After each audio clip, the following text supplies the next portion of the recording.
Good afternoon, ladies and gentlemen. Thank you for joining us. I'm calling this meeting to order. This is the MPO meeting, which is the Metropolitan Planning Organization Policy Committee.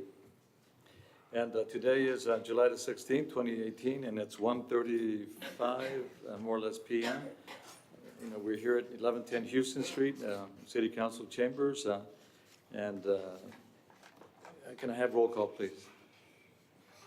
Mayor Pete Sines. Present. Will County Judge Tommy Peter. Present. Councilmember Charles Amaya. Councilmember John Altgeld. Councilmember Roberto Valle. County Commissioner Jesse Gonzalez. Present. County Commissioner John Galo. Texas District Administrator David M. Salazar. Present. District Engineer. I'm sorry, District Engineer. And TxDOT District Administrator Ms. Melissa Montemayor. Present. For the record, there is a quorum. Okay, we have a quorum, we have 5, and that's a quorum. So moving forward, citizens' comments, that's item number 3. Anyone wishing to speak, you have 3 minutes. I don't see anyone signed up or approaching the dais, so we'll move on to item 4. And that's the approval of the minutes. That's item 4A, approval of the minutes for the meeting held on May 21st, 2018, and June 18th, 2018. So we have 2 sets of minutes, which is the committee. So moved. Second. There's a motion, a second, discussion. None heard, all in favor say aye. Aye. All those against say no. Motion carries. By your silence, I'm taking it as an aye. Yes. So it passes unanimously. Next item is receive public testimony and approve resolution number MPO 2018-05, adopting the 2019 Unified Planning Work Program, which is the UPWP. Now would call upon Mr. Braden or Texta or yes, Ms. Vanessa Guerra. This item was initiated, a 20-day public comment and review period was initiated at the last MPO policy meeting. No comments were received. A summary of the document was published in the newspaper 10 days in advance of today's meeting as prescribed by our public participation procedures. The document includes the budget or the proposed work tasks for the next upcoming fiscal year for the MPO. It includes our standard administrative tasks as well as the projects to be performed, the special projects to be performed by the MPO in the upcoming year, and those include an update or a review of our internal ethics program, the update of our 2015-2040 MTP, that's our long-range plan, the development of our new 2020-2045 MTP, the 2015 Quiet Zone Study Update, a bicycle master plan, and a freight mobility plan. The entire allocated funds include $975,000. Okay, and we've covered this before, so do we have any comments or questions by any board member or committee member? And if not, I call for the is there a motion that we, so we've complied basically with every requisite through this point, as far as notices and information required? Yes. Okay, so you need an adoption? Yes. Do we adopt this? Is there a motion to adopt? Because there's a motion, a second to adopt, as described. All those in favor say aye. Aye. All those against say no. Motion carries. And of course, any discussion? I presume that there was no discussion, so it carries unanimously. Thank you. Next item is an important item. I think I was going to ask maybe if we could just delay this for about 5 minutes or so, and maybe we can go to the other ones, and then hopefully some other board members or committee members that will show up. Because I think it's an important item for all of us to discuss. So with your permission and hearing no objections, I will pass on C temporarily, and then we go to D. A discussion with possible action on the River Road project. I know we've had ongoing discussions Yeah, I need to set up an appointment myself and Councilmember Algida with Mr. Mueller to see exactly what concerns or how he can help best facilitate this River Road project. And I know there's various members that are behind this. Yeah, do we have anyone here that represents that group on the River Road project? And if not, yeah, have you heard anything else, Mr. Brett? No, sir, I have not. Okay, that's fine. Since Mr. Algid is here and he's not, he broke his ankle, I think, or big toe or something. So he's been out of commission for a while. So hopefully the next go around, we should have more information on that. Moving on to item E, discussion with possible action on the Chad Ruthinger Road. Yes, sir, welcome.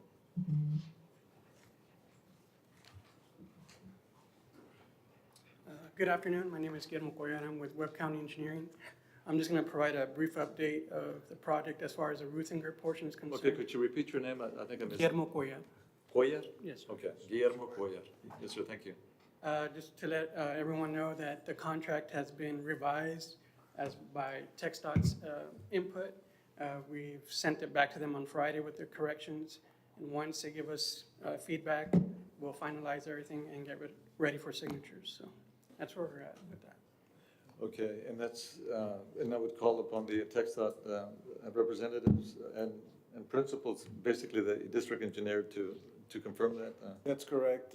We received, we sent them out last Friday, Roberto. We received the original contract. We made revisions to it, simple revisions. It's back, came back to us on Friday. We're currently reviewing it. Probably in a week or so, we should get it back to you. Okay, now this is a contract to, for the public's sake, can we, just Right, describe the it's a- contract briefly as to It's a what? contract between Webb County and our engineer, which is Ruthinger, and it's for the Ruthinger portion of the, Char Ruthinger Road. Our contract is with Dannenbaum Engineering, sir. Okay, and once the contract is finalized, which hopefully, you don't anticipate much, you really haven't seen it, so I guess you don't anticipate much. It should of an take us issue. a week or so. Once the revisions were made as we dictated, it should be no big deal, no problem.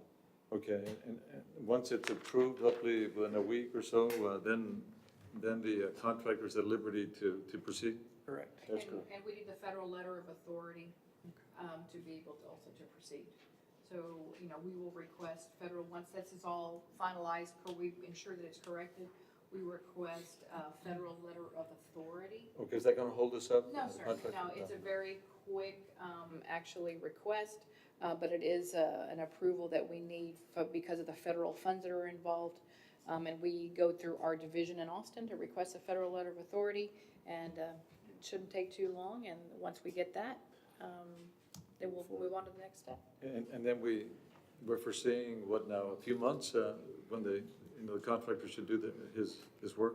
Yes, to commence, yes, within a few. Well, not to commence, but to finalize. Finalize, I think we And I have a know we went through schedule. that timeline the last time. Yeah, we have a schedule up to December of 2019 for them to complete everything. I think that's where the timeline is. Okay, but then at that point, December 2019, then construction contract can be issued? After that? Well, This is the schematic. This that's a is schematic, right? schematic and environmental. That's what Wood County is dealing with right now. Okay, so when do we begin again? And I know you gave us a schedule, but when can we anticipate construction for the entire Chad Ruthinger? Do you all recall? There's funding. Well, right, and Memo can probably allude to this more, 'cause it's a, more of a county project, but there's Category 7 funds in the Achad portion from 1472 all the way to where it wise into Beltway. Right. So there's Category 7 dollars allocated for that through fiscal year 2023, if you look on the UTP. But, as to when construction starts, I'm gonna have to defer to Webb County on that one, Mayor. Yeah, Okay. at the moment, I'm not And too if you're sure. not sure, maybe for the next meeting, see if we can come back and so we can apprise the public as to the dates again And if 2, 3 months go by, we can tell them it's still lacking 2 more months or whatever. Okay, So some progress, in other words, like a progress report. we'll do that. Okay, thank you. Thank you. Any other comment or question on this issue? And if not, can we have a TxDOT's, item, it's item VA status report by TxDOT on the outer loop alignment study? Yes. This is gonna be done by Roberto Rodriguez of our office, Mayor. Yes, so welcome, Mr. Roberto Rodriguez. Is it Good Roberto? afternoon, Roberto Rodriguez with TxDOT. Thank Yeah, on the outer loop study, we already have a contract with a consultant through our Austin planning section. We are currently developing the scope and actually providing all the past schematics and studies that were done on the outer loop. So they can start giving us the hours and finalizing a cost and a work authorization to start the work. Okay, and at what point can we get, can we show the public the actual alignment?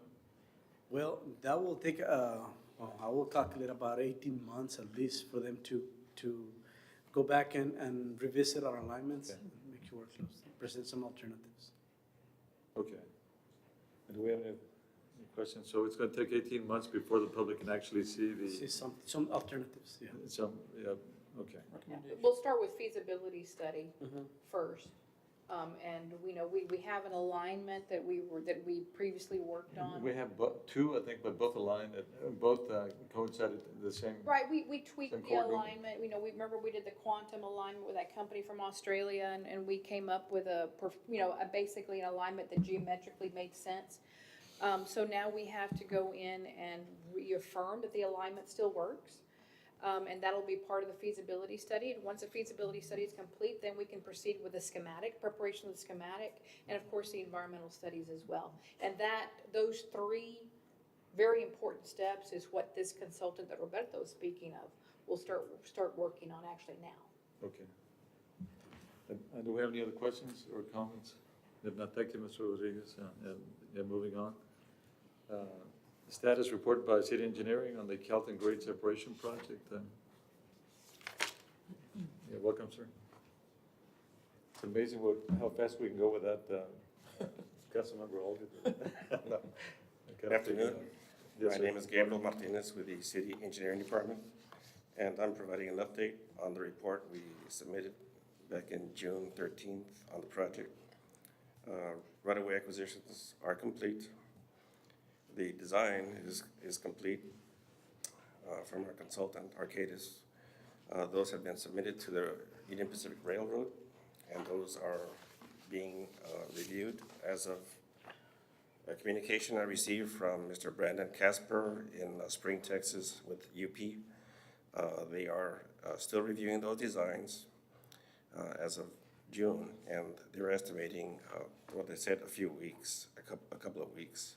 So this is back in June, so we need to follow up with them to see how they've come along with their review of the signal designs. Any changes that they recommend, we would need to incorporate. Yeah, but it's beyond the signals, no? It's the actual overpass. Are we planning an overpass? There are other items pending with the railroad as far as a railroad agreement, so that would stipulate the conditions of the contract phase that we need to include in our construction plans and specifications. But Mr. Martinez, I think the mayor is asking about the scope of the project. Can you discuss the scope, the overpass? Yeah, the scope, the major purpose is to have an overpass over, on Calton, over the railroad right away. Yes, the purpose is to construct a grade separation bridge over the two tracks that are crossing north-south on the west side of Santa Maria. Okay, that's been funded, correct? It's my understanding, we Yes, have the sir. monies for. That's a federal earmark that the city of Laredo received many years ago. Right. Yes, it is funded, sir. Okay, so again, when can we anticipate a construction date, más o menos? We have a proposed letting date where we advertise for bids for August of 2019. We should have everything completed by TxDOT regulations. We're supposed to have everything completed and ready to bid 6 months prior to actually letting for bids. So feel we may be able to complete it sooner than that, but the rules stipulate that we need to have everything completed, ready to go 6 months prior to that letting date. And we have our consultant on hand from Arcadis to give you a brief report, if you wish. Yeah, since it's here, yeah, yes, sir, thank you. Welcome, sir. Your full name for the record, please? Good afternoon, Ricardo Ramos. And I just wanted to add that this bridge is going to Mr. be. Ramos, you're from Laredo? I'm from Laredo. Okay, Yes. This bridge is intended to provide for commercial crossings, because right now there's no commercial bridge. It's all it's only cars and trucks, really. This is the first bridge that's going to cross commercial trucks. So it's just strictly, No, commercial? it's for cars and Oh, all no, that, yeah, but it'll handle a 18-wheeler, so to Okay. speak, so. And like Gabriel had said, we're pretty much done with the plans. Sometime back, we were required to change them to meet the new TxDOT specifications, 2014, so we've updated all that. Really what's kind of just holding this project for letting is actually getting the UP road agreement. And we have one more utility coordination that we need to do, but we're kind of holding off till we're ready to, or when we get closer to letting, that way we don't have a gap that maybe somebody ran a line or something that we didn't know. So we're holding off on that one final utility coordination meeting that we have. And that's pretty much it. We kind of come to the end of the design and ready for letting. okay, yeah, hopefully it'll all materialize, and you're saying that by August 2019, that's the Yes, that's our, anticipated date? Yeah. hopefully earlier, but we're ready. As soon as we get that, we'll start it. So, Okay, great. all right. Do we have any question or comment from anyone? Yes, sir, thank you so much. I'm moving on to a presentation by Transit and Metro on revenue sources available for finance. Yeah, before we leave this, and I know it's not necessarily on the agenda, but just we do have a railroad study, and maybe for the next agenda, we could see what progress we've made that covers, both Trax UP and KCS. The Laredo Mobility Study, Mayor? Yeah, is that, if we can put it on the next agenda, because we've been, there's a lot of issues now in the media with the railroad.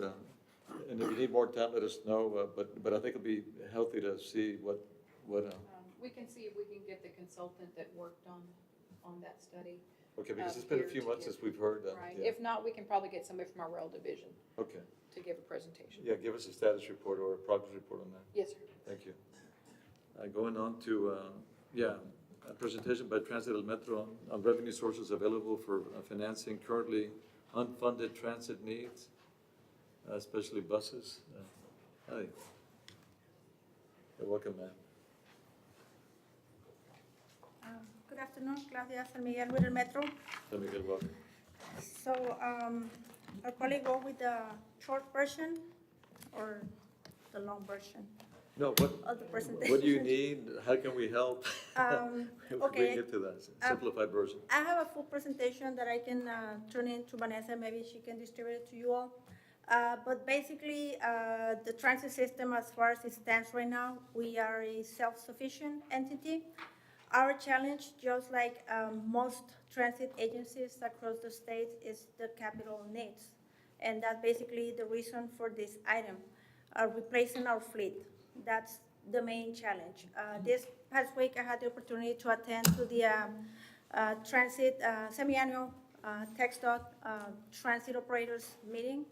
And basically, that's what you hear from all the different, I want to say about 100 and some directors that attended. It's hosted by Eric Gleason, the transit TxDOT director. And that's what you hear from all the different presentations. The challenge for all agencies is the capital needs. Like I said, our budget, or the M&O, it's covered by our three main revenue sources, which is our dedicated 0.25% sales tax, our federal funding, our TxDOT maintenance and operation or facility maintenance funding, grants. Those are formula, those are based on ridership, census, population for the city. Those are set amount of dollars. They're not competitive grant. And then our fare box collection. So every time I speak about our revenue, you can break basically 30, 30, 30. We receive very minimum revenues from our advertisement partners, and those are the bus wraps that you see, and then the Lamar Shelter advertisement. That's very minimum, the funding of the revenues that we get out of that. So, like I said, the situation that we're at is not Laredo. That's basically across the state and probably around the United States. The main challenge is replacing the fleet. And that's where it's very limited. There are some grant opportunities, whether 80-20 match or 50-50% match. But with our buses, basically they're hitting almost $500,000 each. The last ones that we ordered, and that will be paid through bonds by the City of Laredo. And the transit system is $495,000 or $493,000. So we're saying $500,000 each bus. By 2021, we're gonna be at a position where we need to replace another 8 buses. So the biggest challenge, again, is it's fleet replacement, and we are pursuing every opportunity there is, grants. This past week on the meeting, Mr. Gleason announced that they gonna allocate some competitive grants, monies for fleet replacement, but it's very limited compared to the needs. I mean, it's not gonna be enough for all of us. We're gonna apply. It's competitive. Our units at this time, with this last batch of buses, we're gonna be in a situation that we're gonna continue services. But again, the demand from the public, the recent transit study that was conducted and presented to you all about a year ago, what the residents are calling for is for more frequency. They wanna see the bus more often. And they want us to extend to some of the new subdivisions, whether out on Mines Road or on the south. Basically, all major subdivisions are growing, whether on 59 through 59, south. So the call from every single study that's being conducted, at least in my last 5 years, is for frequency, for us to have more presence on the neighborhoods. That requires equipment. The fleet that we have, it covers and it suffices for the areas that we're servicing right now. But that's not what the residents, what the constituents are calling. They're calling for more frequency, they're calling us to extend. But unfortunately, our fleet does not allow for that. We're trying some minor reroutings, we're trying a pilot service extension to the Mines Road area and some subdivisions as well, trying to see, how much we can stretch with what we have. The problem is that every time we do that, we extend the frequency. If we extend miles to a particular route, instead of seeing the bus every 30 minutes, you're gonna see it every 45 minutes. So a lot of times we're hesitant to say yes whenever we get a request, because we know we're gonna hurt, especially for those people that really depend on transit to get to work, to go to school. 15 minutes might make a big difference. Either I wake up to be at the bus stop at 7 in the morning or to be at 6 to make it on time. So it makes a big difference. Sometimes when we're having these conversations, people say, well, it's no big deal, it's 20 minutes, it's 50 minutes that you're gonna add. Well, I know I'm gonna hurt the rest of those people that take the bus. So, like I said, I mean, the presentation is here. I'll make that available for Vanessa. You all can see the details. It's 3.2 million passengers that depend on the transit system here in Laredo. We service about 1.7 million miles every year. So, I mean, those are very impressive statistics when we're compared to any other transit agency. So we have 3.2 million riders 3.2 million passengers every year. every year, yeah. Every year. It's about 150, give or take every other month. So it all depends. But like right now, summer, we're kind of slow because most schools and LCC and TAMI are out. They're just limited students. We do transport about 200 and some thousand students every year to school, very specific, to school. So we are very high as far as ridership compared to transit agencies that service the population that we service. Mr. Bratton, I guess through the MPO, I know through the city, I'm sure we've identified potential sources and grants, but through the MPO, do we have any possibilities? Not through the MPO specifically, no. Okay. Or the county as well? I know the counties have their own challenges with their, Well, they have their rural Transit. del Aguila that they run. right. So, so Yeah. you're presenting it, yeah, so from the MPO, we're hearing it from our director that really there's no direct source or potential source to help. The only thing that would be sort of like the TAP program, the Transportation Alternatives, that comes up every year, or every 2 years, where there's some money there. It's not huge amounts of money, although we've had up to $1 million for different projects within, but not for, like buying buses and stuff like that. It'd be more like for bike shelters, excuse me, not bike shelters, bus shelters with bike corrals, those kinds of things. But that's a competitive process, and when we make a call for that grant, everybody is invited to apply. Most recently, the money has been used by the policy committee for hike and bike trails and things of that nature, but it can certainly be used for bike lanes. and Maybe we could try to. Yeah, as a matter of fact, we submitted an application for this last call for projects, about $200,000 worth of improvements for our bus stops, and that's going to be about 25 different bus stops that we will be improving. We're going to be adding bike, the ones that we call bike and ride plazas. So Did we basically- get, was the application approved? Or Yeah, it was submitted. It's been submitted, but Yes. we haven't been It has approved. not been awarded yet. Okay. It closed Yeah, it- in July.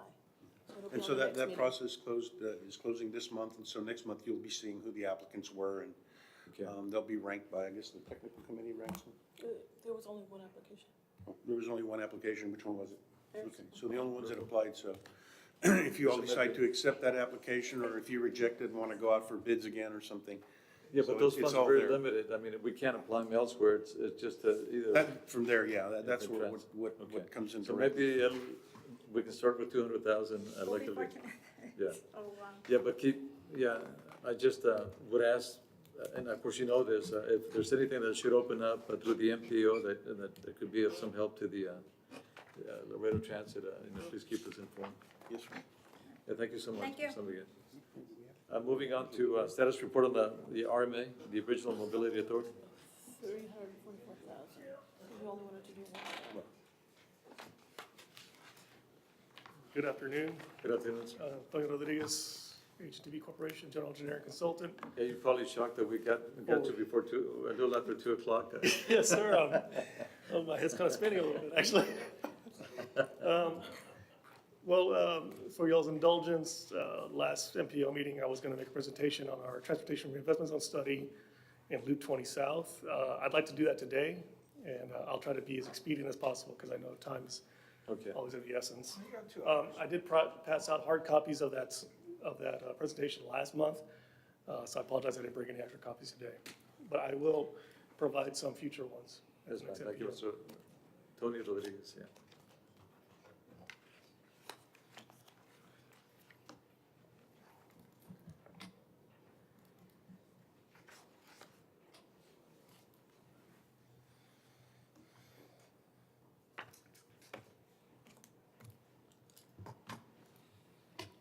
Okay.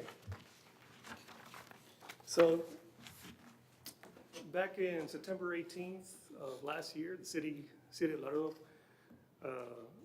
passed a resolution to move forward with investigating a study for transportation reinvestment zone in southern Laredo, specifically from US 59 all the way to US 83. The RMA followed up on that resolution by commissioning their general engineering consultant, ourselves, to perform that study on behalf of the city. We have completed that study, and this presentation here is just kind of an overview of what the findings were. So just quick background, we just talked about what the limits of the study will be. The study is nominally for a 2-mile corridor following Loop 20, starting from US 59 all the way down to US 83, and also in continuing further south to the future port of entry, bridge number 5. Here's a little bit of background on TRZ, but I think we've talked about what a TRZ multiple times, so I'm not going to go through what exactly TRZ is. I'm sure everyone's familiar with that. Right. Oh, if there are any questions, please let me know. I can Yeah, do them. just hold your thought. Yeah, we have Councilmember Badley here with us now. We're just getting into the ORMA. Yeah, you're welcome, sir. The ORMA report.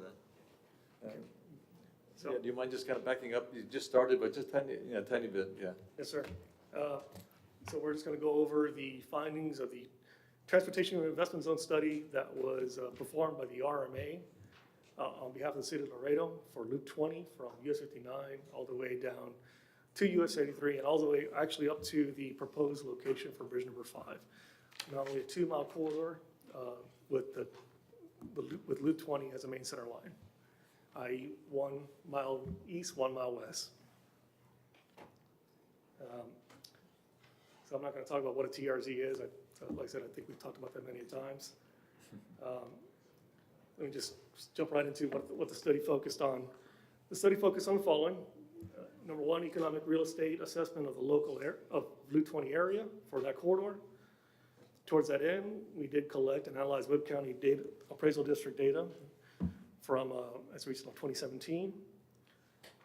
And from that information, we were able to develop a rough forecast for what kind of tax revenue that the zone would produce over a 30-year time period. Here's a rough sketch of what the zone looks like. I apologize for the aerial, it's kind of grainy, but those red lines are nominally the limits of the zone. The green line is Loop 20. As you can see, it is spanning from US 59 all the way down to where the new future Bridge 5 will be passing 83. Here's a better picture of it.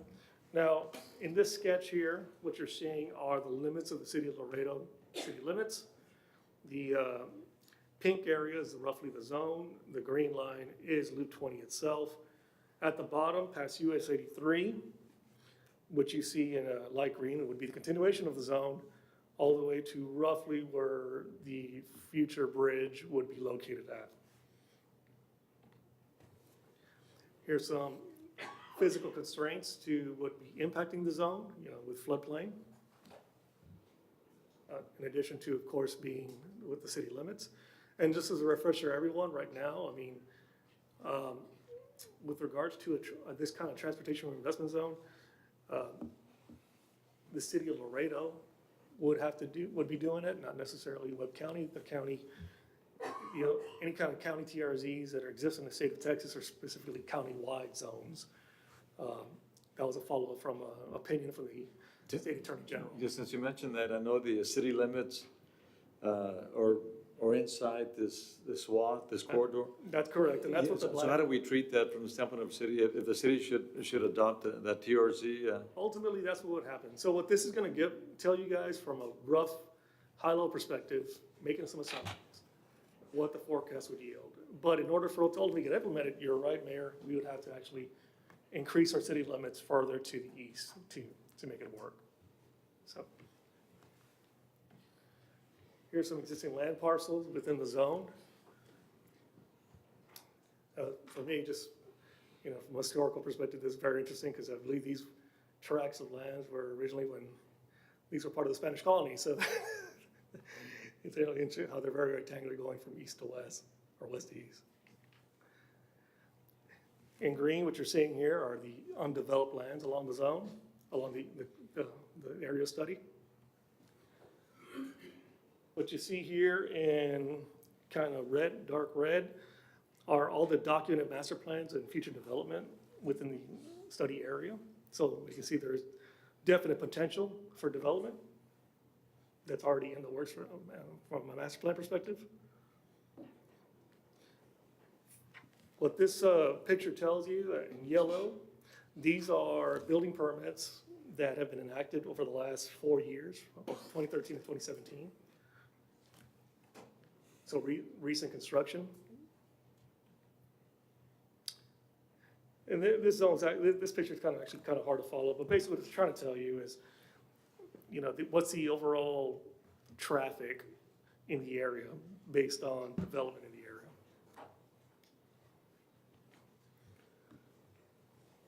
Same kind of picture, but now tied to actually, what's the amount of employment You know, what's the traffic due to residences trying to go to their places of work on a daily basis? So, kind of what we already talked a little bit, what are the characteristics of the TRZ?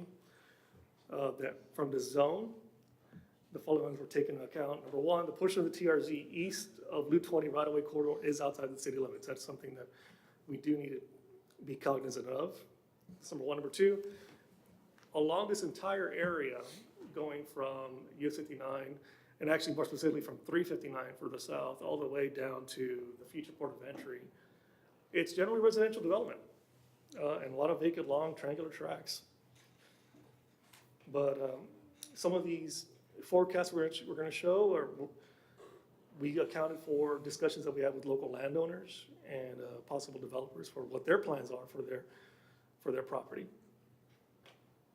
It should be noted that one of the items in those discussions that we had, a potential limiting factor for how this zone could possibly work is the infrastructure. There is a lack of sanitary sewer service along the corridor, specifically starting from Las Lomas heading south. You do have sanitary sewer service going from 359 going to the east, as well as all the way to the south, all feeding the major trunk line up to the north.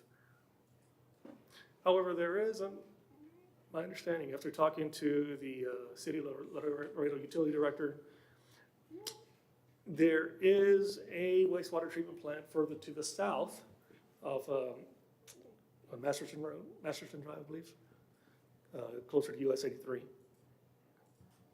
Yeah, let me ask you this, if in fact we go with the TRZ, couldn't we finance some of that infrastructure? Could we make this TRZ finance some of that, or is it strictly just for road projects? If it's all part of the roadway contract, it's possible. I'd have to look into it further, because you do roadway projects in conjunction with, major utility upgrades as well, whether it's gas, water, sewer. And can we structure it where it's kind of open, in other words, it has more possibilities to finance things within that corridor, but it can't deviate too much from a road project? Yes. The more we can say streets or anything hitting or intersecting Loop 20. I think in general, the main focus got to be for transportation improvements. However, it is pretty common when you do have joint bid contracts for roadway improvements, when you'll have major water, sewer upgrades. Sometimes it's to relocate conflicts with the improvements of the roadway, or even total full upgrades. Yeah, and if it can't be that broad, can we call it a tiers? Not a TRZ. Yeah. Mr. Mayor, at that point, I'd have to look into it more. I'm not going to answer something that I'm not. In other words, we want flexibility, Sure. because things come up, and if we can finance it through this vehicle. Absolutely. Okay. So, another aspect of this TRZ, as y'all are well aware, Loop 20 right now terminates on McGonahain Road. But this potential TRZ would include the extension of Cuatro Vientos past McGonahain all the way to US 83. And it would account for ultimately tying into the new Bridge 5. You wouldn't be interested in heading that up as far as the RMA is concerned? Excuse me, Judge? Say that You again, wouldn't be interested in hitting and maybe taking the lead on that? Like exactly what we're talking about currently, Loop 20 terminates from McGonahain Road all the way up to the potential Bridge 5. You're talking about the implementation of the Cuatro Vientos Southern Extension? How are we with TxDOT? I mean, TxDOT, do y'all have that programmed anytime? We don't have it programmed, we So don't there you have go. any money allocated. It's in our long-range plan. Yeah. Well, Judge, What, how long? It's in a long-range plan currently unfunded for construction. So that wouldn't even be in our 10-year plan? It's not in the 10-year plan because the 10-year plan has construction dollars already identified. Yeah, it's something, Ruben Soto, Chairman of the RMA. The current plans right now, his first step is to get this study completed, which it has been presented to the city, to the MPO and then the city council. And this will tell you what kind of revenue is going to be generated from this project. Then we utilize that information, and then the city will decide what participation level they want to do. Of course, it's gonna, you need to address the annexation issues as well. But once you know what the participation is gonna be, then we know how much money we have or we can have and provide to this project, which includes all the way to the. What annexation issues? The city, if you notice, the city boundaries were inside of this one. You're right there. You see the dotted line? That's the city limits. And if you see the pink area, that's the TRZ corridor. So you cannot do a TRZ corridor if it's not within city limits. So the city needs to contemplate annexation in those areas. Yeah. Now, it doesn't have to be a straight line. I've seen TRZs that zigzag, go all over the place and follow the city limits. But you gotta take advantage of the future development that would happen, and it'll probably be in the best interest of the city to annex those areas. Where does Zapata County start in all of that? It's gonna be south of the Bridge 5. It's still about, east and south. about 15 miles. Yeah. But within 4 or 5 miles of the proposed 5 bridge, south. Oh, is that close? It's close. I think, what the judge is also asking is, would the RMA be willing to take the lead on the full development of Cuatro Vientos? Specifically south of Maganahay, from the southern extension. Yes. all the way Well, down to because, I mean, I think we're spending a lot of resources, time, effort, and of course, precious time, and I already said that, but going to all these meetings to Washington and looking for this 4-5 bridge and working on Mexico and all these international, conventions and stuff, and yet we don't even have, it just baffles me. I'm dumbfounded because we don't even have it in a 10-year plan. And so maybe this is something that you guys could start working on. And I know TxDOT, I had talked to Melissa a while back about, and they're willing to do it, but again, it's not even in the plan. So maybe we need to get ahead of that. Maybe we could utilize you guys, and maybe this is a project that you guys could maybe head up for us. Well, I have to commend the city for taking the vision of instituting this study, first of all, which is a big step. The city's never. It took a long time for us, even as a council, to authorize Now, it. the ball's on our court. We're presenting the findings. You're gonna determine how much money is available for financing this project. Then we can use that money to leverage and then start applying funding for the projects within a 10-year plan. We can save you a little bit there, Chairman Soto, on the alignment. We have some alignment studies that were done by another consultant back, 10+ years ago. So we can definitely, pass over that information. It is as accurate as, at least we identified the land ownership that the draft alignment would go through. It's not a schematic, but it's a draft alignment. And that alignment also had public involvement back again 10+ years ago. So, those landowners, if they are still the same, are still aware of that draft alignment. Well, and I guess in my simple way and just a simple way of thinking is we have the expansion of the bridge in the tip, which is a 4-year plan, within the 4-year plan, yet we have nothing for a new bridge, that's all it seems like everybody's talking about. So my question still stands. Why isn't it even in our tip? And, here we had the consortium or the international, what is it called, the one that y'all went to in Mexico? Bridges and borders and Bridges, Borders. commission, yeah. That wasn't even on the agenda anymore. And we were on, I'd say the 4-5 bridge was on, yet I don't understand our priorities. So to me, looking out from in, you're going, okay, so what's priority here? Where are we at? What are we doing? Why is the expansion of the bridge in the tip, yet the 4-5 bridge isn't? Okay, just, That's, the city project that's in the tip, that's a fast lane. Oh, Not because it says, Yes, sir, it's the fast lane. It's the which is- fast lane? Which is, is like, I got you. it's like I a century lane for commercial trucks. city tag, Okay. Tesla. Yes, sir. okay. Yeah, so, and keep in mind too, based at a meeting there in Mexico City, at least with the 4-5 people, there was a loose understanding there that we need an MOU to basically prioritize both the expansion and the 4-5.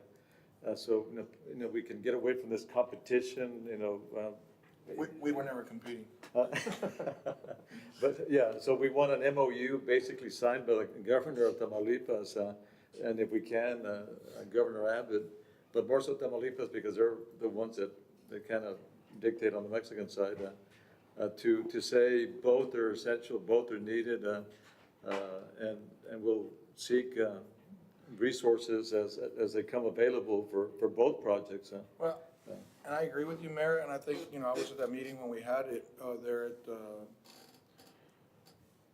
The World the Trade World Bridge. Trade Bridge. And I think it was a great meeting to have, and I think we kind of walked away understanding that we were gonna have a mutual understanding that, just as long as you all wanted to do your project, it doesn't matter as long as both of them get done. But I still think, especially with this 4-5 bridge, I mean, you got private monies that $300 million that are willing to go after it right now. So my question is, again, why aren't we doing everything we can to be ready for it? And this is just one of the things that I'm saying. I think it's time that we start looking into it. And so it's just a question, why, or maybe you all could look into that and see what we could do. Yeah, well, this is a good first step to do in identifying the funding source via a TRZ structure. And I'm then- talking about the monies that y'all are getting from us, that you already have in the piggy bank. Well, Why couldn't you we use and those leverage those to monies? Utilize these studies. It takes money to. But 600, is that the one, the 647,000 or whatever it No, was? that's the North Webb County Regional. So then what is this study? This is a TRZ That's study on similar, the yeah. Cuatro Vientos So South. how much are we spending on this study now? It's about 40-some thousand, I think. Yeah, it was about 50,000 on the high end.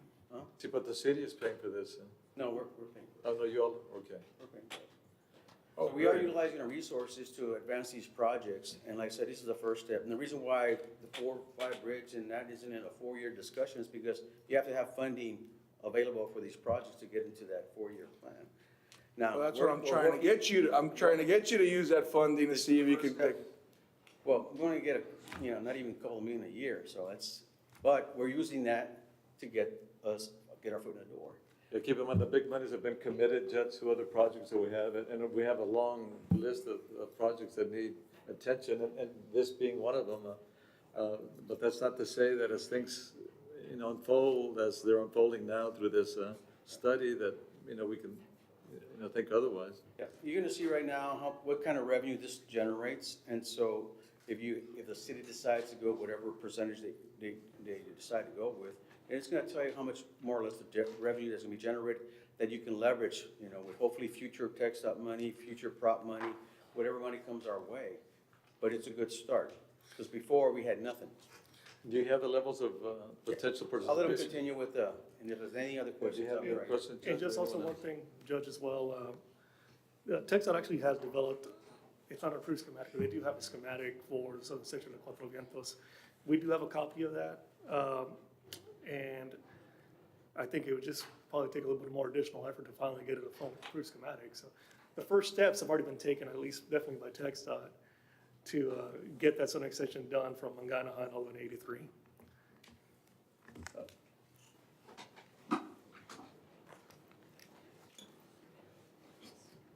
So these are the forecast assumptions that we took into account. Number one, that the revenue we're projecting is over 30 years. We limited the increment up to a max 50%, that's the high end, because the city of Laredo still needs to provide basic services to their residences and businesses. So the maximum future increment is 50%. And you'll see as we go on that we broke it down on 10% increments total. We assume that if this zone for the performance that we're going to show you, we made the assumption that ultimately the east of Loop 20 would be annexed by the city of Laredo to accommodate this corridor.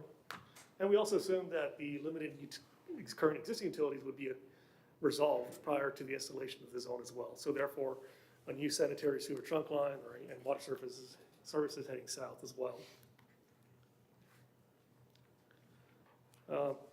These are the kind of scenarios we looked at. There was 3 different scenarios. Scenario number 1 was based really on historical data for the most recent 5-year pattern of residential building permits within the zone to project household growth. And scenario number 2, combine the NPO TAZ forecasts. Excuse me, I already forgot what the TAZ stands for, Traffic Analysis Zones. So it combines the Laredo MPO traffic analysis zones forecast data with estimated home value based on stakeholder feedback.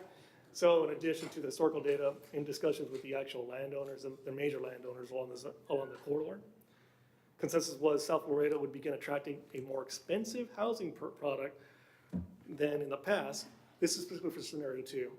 And scenario assumes a new home is taxed at about $125,000 based on 2017 numbers. Scenario number 3, a little bit more conservative than scenario number 2. It used the same MPO TAZ forecast, but the starting residential value for new units is based on the existing 2017 average value of roughly $100,000 for the limits of the zone, house plus land.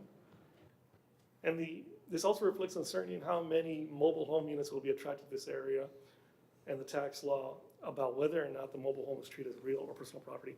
As you get closer further to the south to La Pita Mangana in that area, you see more mobile homes. So therefore that kind of skewed the data a little bit. So to account for that, that's why we developed this scenario number 3. And you're gonna see in the results what that does. So Yeah, this is the. So you got these are the 3 scenarios you're looking at. 5 columns, 10% increment of the zone, 20, 30, 40, 50. For scenario number 1, specifically, as you recall, just strictly recent historical data. If you're looking at a 50% increment, so the max, over 30 years, it would gain you about $133.5 million. For a 10% increment, which I believe was closer along the lines, I think, Judge, Mayor, you've talked about the low impact TRZ. This would be more along those range, $26.7 million. This is strictly historical data, last 5 years of building permits in the area. Scenario number 2, which is probably the most optimistic forecast that we're looking at, for a 50% increment, $244.6 million would be produced. 10%, the low end, $48.9 million over 30 years. And scenario number 3, which is kind of the in-between, between 1 and 2, over 50 years, over 30 years for 50% increment, $209.9 million. And after 30 years for 10%, $42 million. Now, the bottom row you have is the net present value. So you've got the 30-year projections. Let's bring it back to today's dollars and assume a 5% discounted rate. On scenario number 1, which is the most conservative in production, at 50% increment, in today's dollars, about $47.8 million. Scenario number 2, which is, once again, for 50%, 244.6 translates to $86.4 million in today's monies. And finally, last but not least, scenario number 3, 50% increment, $209.9 million translates to $74 million. So, once again, these are all just forecasted dollars, 30 years. assuming It would end up. the current geometry of just a straight 2-mile wide corridor. So what does all that mean? Okay, so how does this fit for upgrading Loop 20? And Judge, this may go along more closer to the lines where you're like, what are we doing with the upgrade for Cuatro Vientos? And how do we get it to the south to implement Bridge 5? Well, with Cuatro Vientos, a good part of it, as y'all well know, it's largely in place and almost set up for ultimately a controlled access facility once you get a little farther south, where you have a wide enough median to put in a future overpass. There's 5 overpasses that we're looking at to be implemented. And if you can barely read it, I apologize once again for the aerial. So you got Southgate, coming from the south in 359, you got Southgate, you got Sierra Vista, Cerrito Lindo, and finally an unnamed overpass further south. But then after that, you still have one more overpass, would be the future US 83 Loop 20 interchange. So all that together, dollars, how much would that cost? Straight construction dollars, where we're estimating, and it's a very rough estimate, normally about $200 million. That's what we're looking at, just straight construction dollars. And that's today's dollars as well. We're not projecting that over 30 years. That's currently for 2017, 2018 dollars.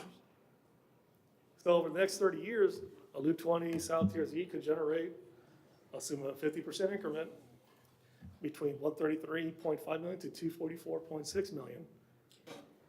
That's assuming though a 50% increment, which is pretty much the high end. From a 10% increment, it's a lot less. 10% increment can reduce from 26.7 million to 48.9 million. So, and in today's dollars, once again, still going with the 50% increment, that translates between 47.8 million and $86.4 million. So that would put a pretty good dent in the $200 million price tag that we're looking at for these 5 some overpasses. Does not account though, well, actually, yes, it also does account for, Judge, I believe, the southern extension improvements as well. So, So $200 million includes the extension, yes. plus the 5 overpasses. At today's dollars, Today's dollars. you can triple that. It takes, what, 20 years or so. The issue with the southern extension though, Commissioner, is that it does not include right-of-way, which you would still need to acquire for the southern extension.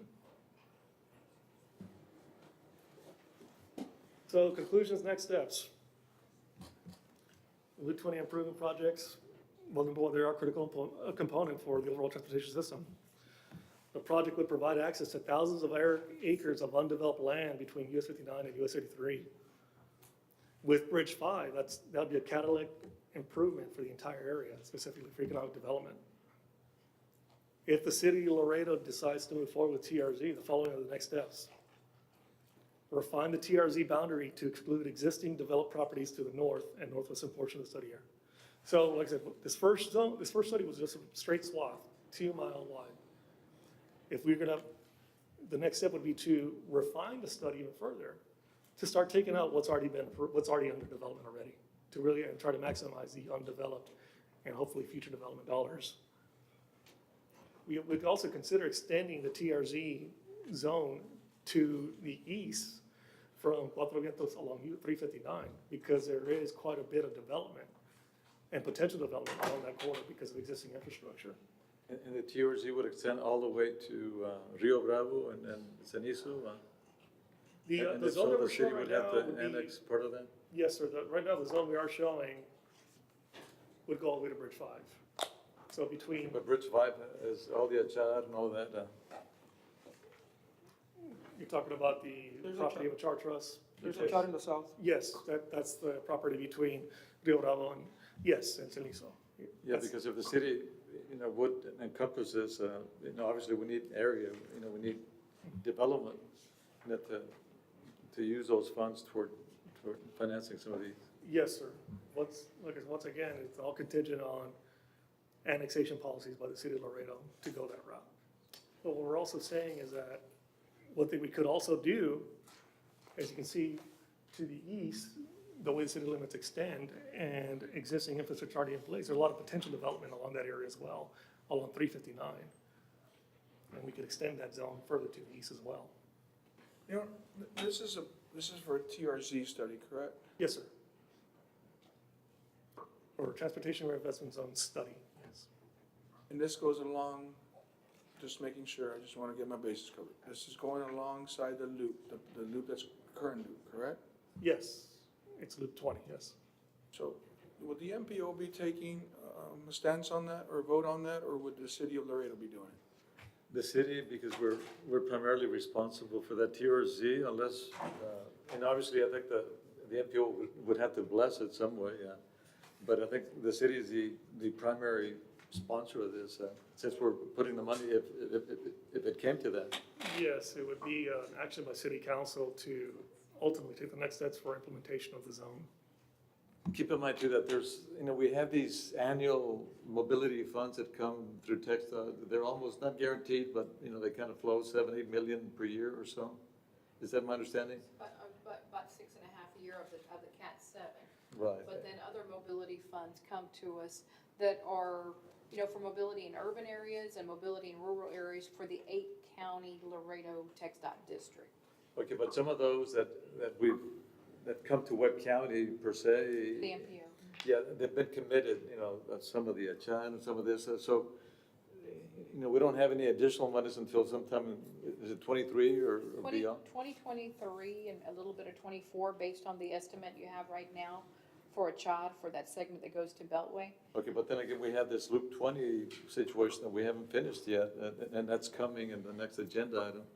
So, I would think that's priority. I mean, we need to finish up Loop 20 and then continue possibly down. But, we're talking years from now, as far as, allocating these somewhat so-called assured monies, they're not assured, but, in quotes.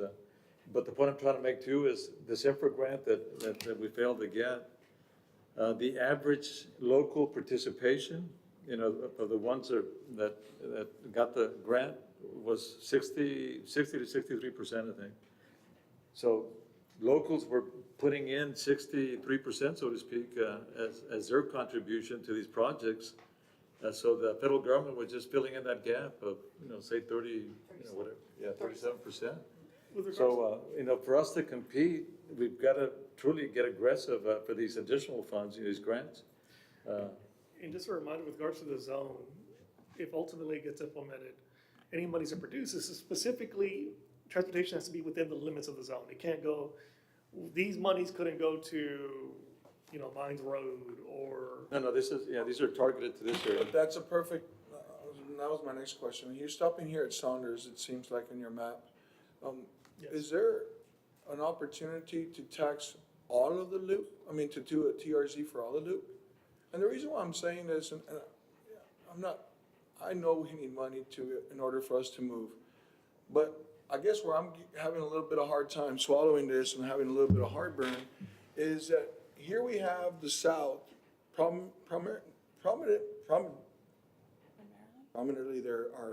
primarily they are actually the ones that right now are moving forward. In other words, there's a lot of construction going on, there's a lot of that. But now here, we're gonna tax them again? And No, it's not an additional tax. Judge. the TRZ's on additional tax? No, sir. It's It the is not income, additional remember? tax. It's a delta, it's a difference It's between the improvement on, it's, pre-development Go, and post-development tax. Yeah. So right now, the property. But you're still taxing them then? no, Well, it's the it's- same rate, I mean, but we're taking a portion of it on any. So it's not gonna go up, you're just gonna take a little bit from what's already, perfect. It's future. I thought you wanted to increase a little bit on the taxes, and I was thinking that's not right. And I'll do it to everybody. I got you. It's future tax value, Thank you for educating me. future real estate, I got future you. value of the tax of real estate, You're gonna take it from there then? percentage, yes. Yeah, but keep in mind, it's city revenues, so this is where the city needs to, No, absolutely, that's why it has nothing to do with the county, I'm just trying to figure out, just trying to look at it as a whole. yeah, for example, the coast, I think it was a 60, I think the coast kept 60%.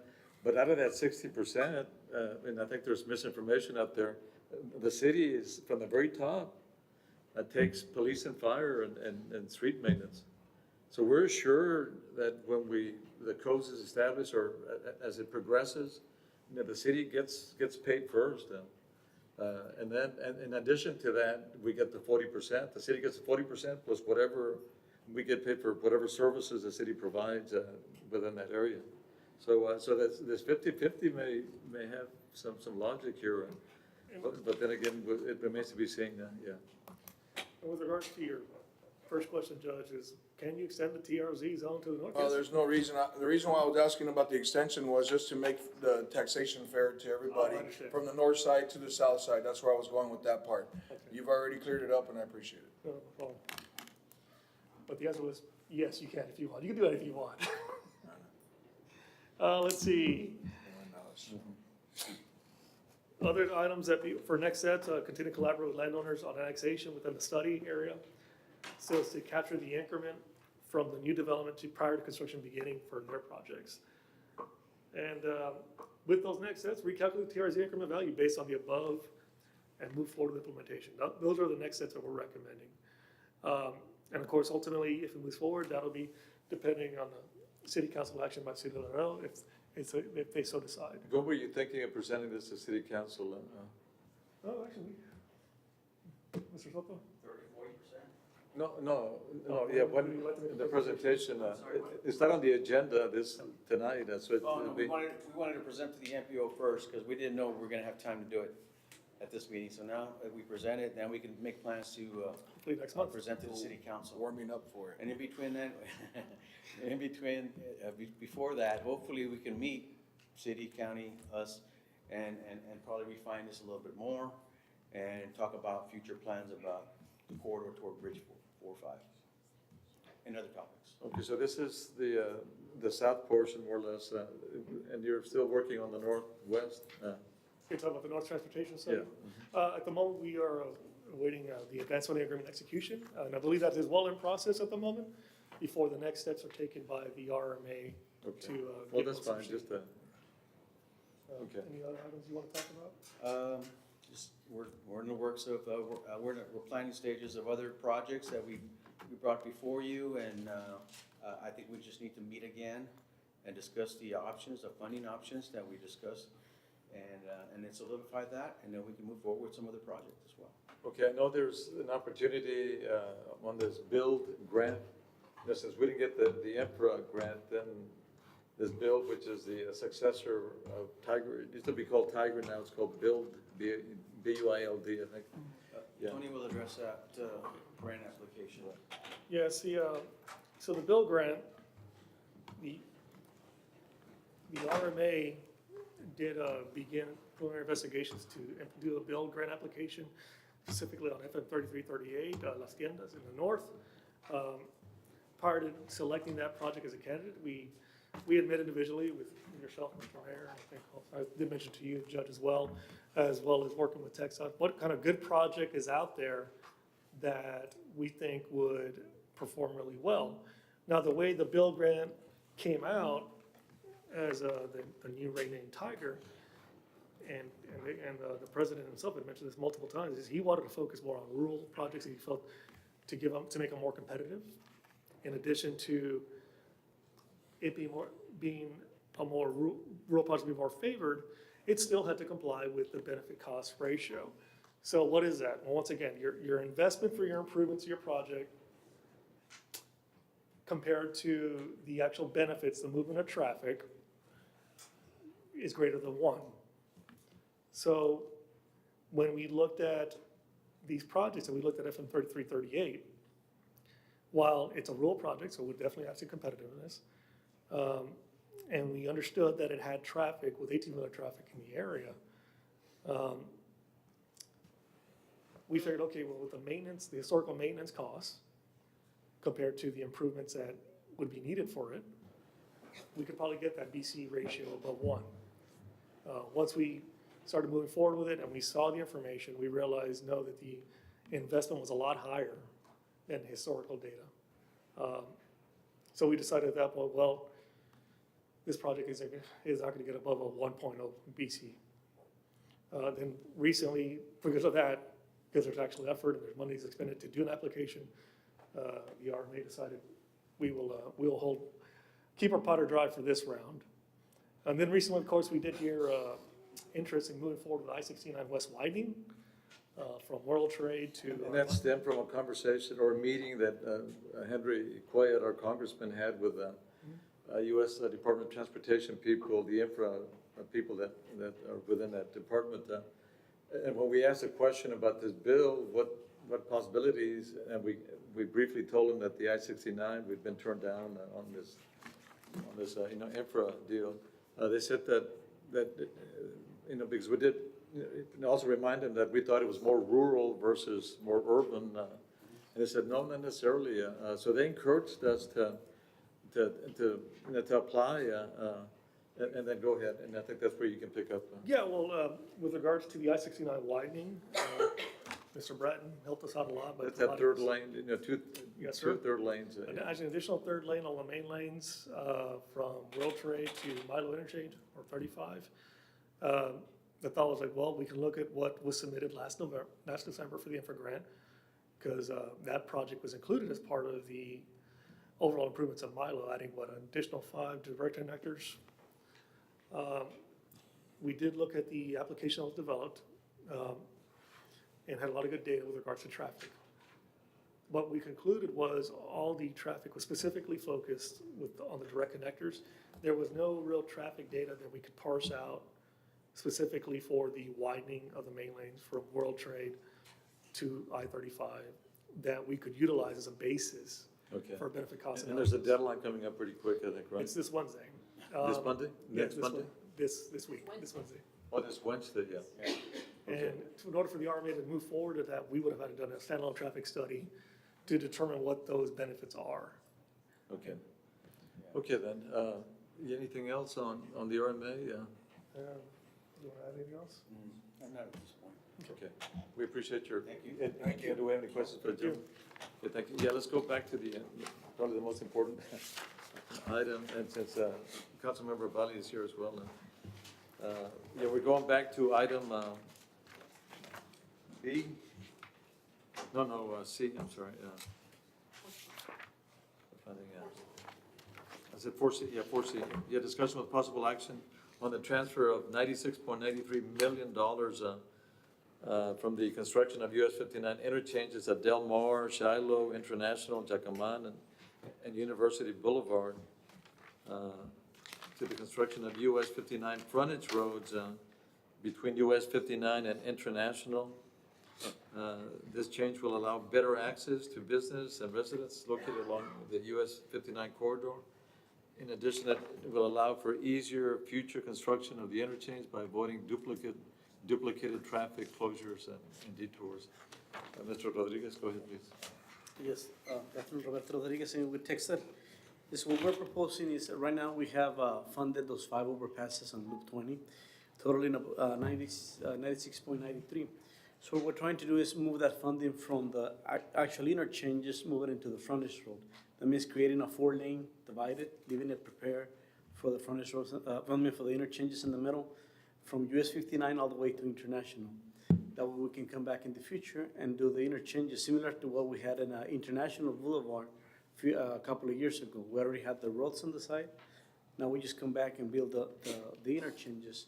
What this does is we can we'll work on acquiring all the right of way. We relocate all the utilities at one time, instead of having to work in pieces with the utilities. And also the access management to all the businesses, it can be determined right now instead of going in pieces just with the interchanges and then coming back to change access into properties and businesses. Now also, we have the avoiding double traffic blocking or construction similar to what we got on Loop 20 Spur 400. Now we're building, we did build on the Spur 400 on the railroad. We're doing the frontage roads and the main lanes. So we're having to move traffic and shift it around.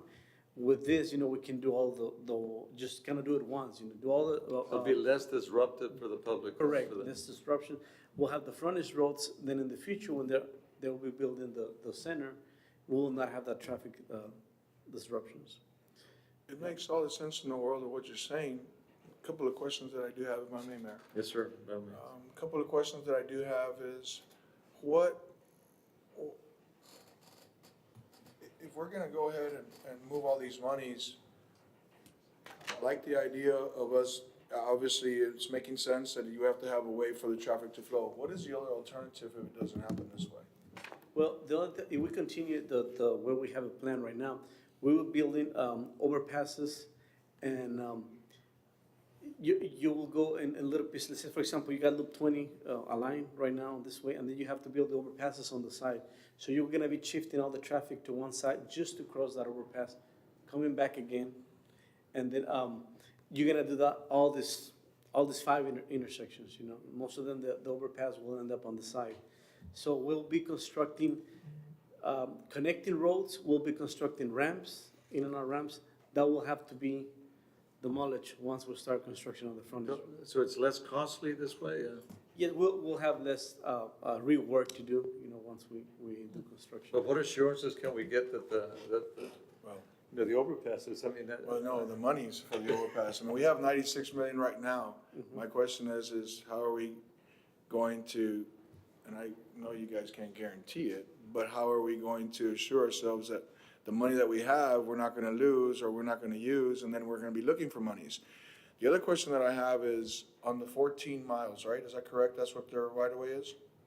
Their acquisition of the right-of-way would be about 14 miles, is that correct? Not sure exactly how many miles we got. I don't think it's It's 14, less. it's less than that. But Okay, half of that. then I did my math wrong, but I was trying to figure out, you know, if we're doing 14 miles of acquisition right-of-way, acquiring right-of-way, we're looking at 96.93 million at $6.9 million a mile. How much does a mile of right-of-way cost? Yeah, it's all on the square footage, and the appraisal, Judge. So there's a totally different pot of money for the right-of-way acquisition.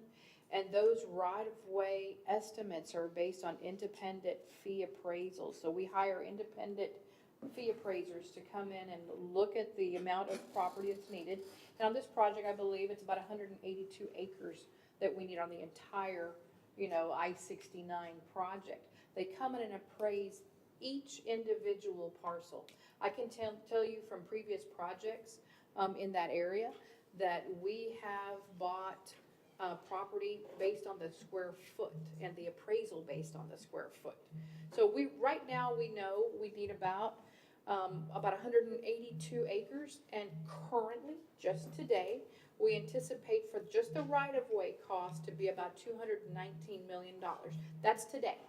Now, it's not to say that tomorrow, as we tweak the final schematic, that it might be a little higher. But, today, if we look to see what our estimate is on paper, it's about $219 million. For the frontage roads that Roberto is speaking of, we need $105 million. So, we're proposing today, let's move the 96 for the ease of construction, for the ease of the access of the traveling public, the businesses, and the residences all along Loop 20. If you can imagine what we have on Spur 400, that project that we had on Spur 400, some of it's still going on right now, how we slightly inconvenience the traveling public, and I say that quite loosely, slightly inconvenience the traveling public. We wouldn't have that scenario if we build the frontage roads first. We would have the scenario like we built on International, like Roberto mentioned, where we didn't have to inconvenience the traveling public because we were building to the inside. So everybody was business as usual, literally business as usual. The flow of circulation, You set your the boundaries, access yeah. to the businesses and the residences, they weren't inconvenienced twice. They were only inconvenienced once when those frontage roads were first built years and years ago. And that was a new location, roadway back then. There's several benefits to it. The main benefit is if you can build the frontage roads in one construction project, you get one person bidding on it, you're not piecemealing it. You move forward with the acquisition of the right-of-way, which is the outer boundaries, you're gonna have them already. It's gonna be there. To answer your question about the reassurance, I can't reassure you we're gonna get that money. But if you build an overpass with nowhere to go, you're still in the same boat. This way, we're moving traffic on either side. It makes, from an engineering standpoint, it's the way to go. So, if I may, so it sounds like you guys already have your PSNE, you guys have your funds, you have everything already ready to go? Now, the PSNE is being developed, we're finalizing the schematic, we're starting the PSNE, but for the entire roadway, Judge. We're doing the PSNE on the overpasses and the frontage roads at the same time. So, let's just say that we do identify construction funding for the entire corridor, and the MPO so chooses to use all that identified funding on Loop 20. I'm not saying, there's no guarantee, but we're gonna have that PSNE ready to do the entire corridor, frontage roads, overpasses, the whole thing. What we're just saying is, if we do decide to piecemeal the frontage roads and the overpasses, it makes much better sense for the traveling public and for construction to construct those frontage roads first, rather than the overpasses. And we're gonna turn that, and if we do that, we're gonna turn that 96 million on the overpasses to 105 million for the frontage roads. So there would not be any monies left over then? No, it's just the same money, and we're adding a little bit. We're gonna make that 96, 105 million to build the frontage roads. And who will be responsible for that balance? We are. The difference, we will, sir. We'll cover the difference. Okay, so there's, and it leads me to my next question is, do we have any more local liability or responsibility? I know the city has made an arrangement, Mr. Bratton, to cover our portion of whatever is required. I'm assuming it's not gonna go up, I don't know. No, you're, you know, currently, you executed a fixed fee agreement, for, $5.6 million. And so, that was for right-of-way, though. You know, construction, those are, you know, fundings that we've identified through mobility fundings and sort. Yeah, the but question is the city responsible for any more?